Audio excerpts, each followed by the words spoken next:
नमस्कार दोस्तों, आपका हार्दिक स्वागत है study with MR classes and school with MR classes पर।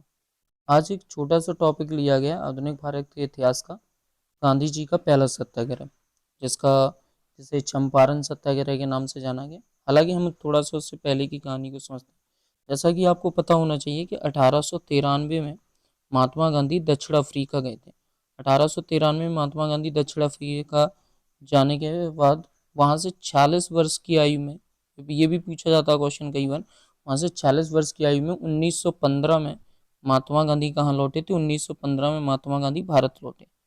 जब 1915 में महात्मा गांधी भारत लौटे तो उन्होंने पूरे 1 वर्ष तक उन्होंने देश का भ्रमण किया और भारतीय जनता की दशा को समझा। फिर उन्होंने 1916 में अहमदाबाद के पास साबरमती आश्रम की स्थापना की, और ये साबरमती आश्रम साबरमती नदी के किनारे, साबरमती आश्रम की स्थापना की, जहां उनके मित्रों और अनुयायियों, अनुयायियों का मतलब होता है जो उन्हें फॉलो करते थे, रहकर सत्य और अहिंसा को समझना तथा व्यवहार करना पड़ता था। जैसा कि बताया गया है कि चंपारण सत्याग्रह, चंपारण एक नाम है, एक जगह का नाम है जो कि बिहार में पड़ता है। और सत्याग्रह की अगर बात करें तो सत्य का मतलब, सत्याग्रह का मतलब होता है सत्य की राह पर चलना और सत्य की नीति पर अड़े रहना। क्योंकि महात्मा गांधी की विचारधारा शुरू से थी कि जो चीज हमारी है उसके लिए हमें किसी भी प्रकार की हिंसा की जरूरत नहीं। हम सत्य की राह पर चलेंगे तो वो चीज हमें अपने आप कहीं ना कहीं प्राप्त हो जाएगी। तो ये चंपारण सत्याग्रह क्या था और किस तरीके से ये स्टार्ट हुआ, कैसा क्या हुआ, तो थोड़ा सा हम उसी पर समझ लेते हैं। पीडीएफ के साथ मैंने समझाया जिससे थोड़ा सा आसानी हो सके।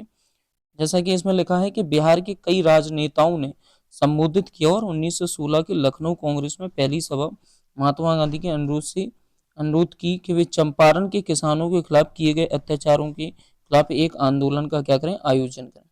जैसा कि मैं बता दूं कि हुआ क्या था कि जो महात्मा गांधी 1893 में जब दक्षिण अफ्रीका गए थे तो वहां पर उन्होंने कई आंदोलन किए थे, और वहां पर रंग भेद, और कहीं ना कहीं जो रंग भेद का आंदोलन था उसको उन्होंने प्रोटेस्ट किया था, रंग भेद वहां पर उन्होंने खत्म किए थे। बहुत अच्छे काम दक्षिण अफ्रीका में उन्होंने किए थे। और तो जब वो भारत लौटे तो उन्हें पता चला कि कोई एक ऐसा व्यक्ति आया है जो कहीं ना कहीं दक्षिण अफ्रीका में ऐसे आंदोलन, रंग भेद का विरोध करके आए हैं, इसलिए कहीं ना कहीं महात्मा गांधी को बुलाया जाए।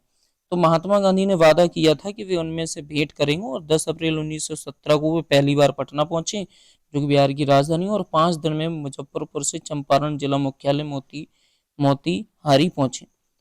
उन्होंने क्या किया, उन्होंने इंडिगो फ्लाइट्स की स्थिति सुधार के लिए 17 अप्रैल में अपना चंपारण सत्याग्रह शुरू किया, और ब्रिटिश प्रशासन विरोध के भारत के सविनय अवज्ञा आंदोलन के रूप में चिन्हित किया गया। ठीक है, गांधी जी ने सत्याग्रह का अपना ये पहला बड़ा प्रयोग चंपारण जिले में किया था, और ये 1917 में किया गया था। हुआ क्या था यहाँ पर? हुआ ये था कि बिहार के चंपारण इलाके में कई किसानों को ब्रिटिश प्रशासन के तहत अपनी संपत्ति पर नील का उत्पादन करने पर मजबूर किया गया था। बहुत ही परेशानी से भरा काम था। होता क्या था? होता ये था कि यहाँ के नील के खेतों में काम करने वाले किसानों पर जो यूरोपीय अधिकारी हुआ करते थे, या जिन्हें हमने यूरोपीय निलय कहा, वो बहुत अत्याचार करते थे, और किसानों को अपनी जमीन में कम से कम 3/20 भाग पर, कितने, 3/20 भाग पर कहीं ना कहीं नील की खेती करने के लिए प्रेरित करते थे। यार, नील की खेती के लिए प्रेरित नहीं, सॉरी, दबाव करते थे, तथा ये नीलों द्वारा तय दामों पर उन्हें बेचना पड़ता था। मतलब होता ये था कि वही डिसाइड करते थे कि कितने हिस्से में नील की खेती करना है, जबरदस्ती करवाते थे, और फिर जब नील की खेती हो जाती थी उसके बाद कितने दाम पर बेचना, ये भी अंग्रेजी चाहते थे, उसी हिसाब से उतने ही दाम पर उन्हें बेचना पड़ता था। इसी तरह की परिस्थितियां बंगाल में भी रही थी कुछ, मगर 1859 और 61 के काल में एक बड़े विद्रोह द्वारा वहां के किसानों ने लेह साहबों से मुक्ति पा ली थी।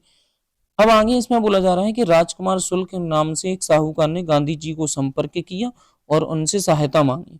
सहायता क्यों मांगी? क्योंकि इन्हें लग रहा था ये मतलब अफ्रीका में इतना बड़ा कहीं ना कहीं विद्रोह करके आए हैं, इतनी जो कहीं ना कहीं एक तरीके से मतलब रंग भेद था उसको खत्म करके आए हैं, तो कहीं ना कहीं गांधी जी से संपर्क किया जाए और वो ही इस स्थिति को कहीं ना कहीं रिजॉल्व करवा सकते हैं। और चंपारण और वास्तव में पूरे बिहार में भूमि लगान भारी व्यक्तिगत वृद्धि हुई थी। भूमि लगान का मतलब जानते हैं, जो भूमि से टैक्स लिया जाता है।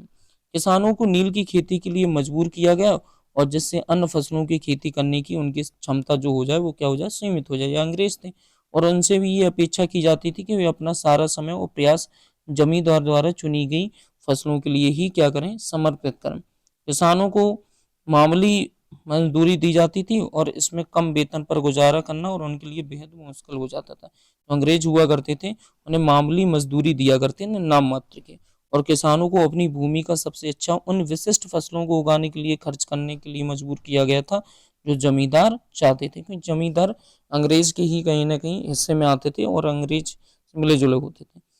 जैसा कि हमने थोड़ा सा यहाँ पर एक अच्छी पुस्तक है तुम्हारी बिपिन चंद्र पॉल की, उसकी भी कटिंग ली है जिससे और अच्छे से क्लियर हो जाए।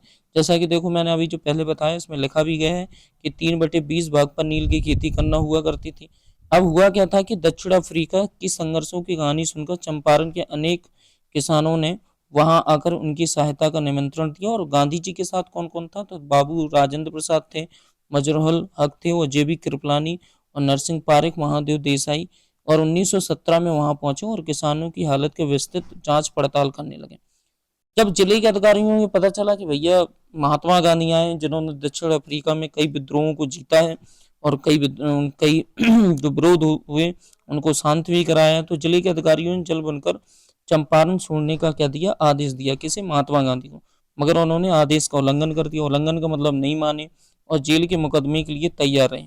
और सरकार ने मजबूर होकर पिछला आदेश जो था वो रद्द किया। पिछला आदेश मतलब जो ज़्यादा से ज़्यादा टैक्स लेना, ज़्यादा से ज़्यादा लगान लेना, और एक जांच समिति बिठाई जिससे एक सदस्य स्वयं गांधी जी थे। अंततः किसान जिस समस्याओं से पीड़ित थे उनमें कमी हुई और इस तरह भारत सविनय विज्ञान आंदोलन की पहली लड़ाई जीत ली। और चंपारण में उन्होंने भयानक गरीबी देखी जो भारतीय किसानों के जीवन की अंग थी। तो यहाँ से ये पता चलता है कि महात्मा गांधी का पहला चंपारण सत्याग्रह सफल होता है जो कि 1917 में होता है। अब इसके बाद वो खेड़ा सत्याग्रह करेंगे जो कि अगली वीडियो में मैं आपको बताऊंगा। धन्यवाद दोस्तों।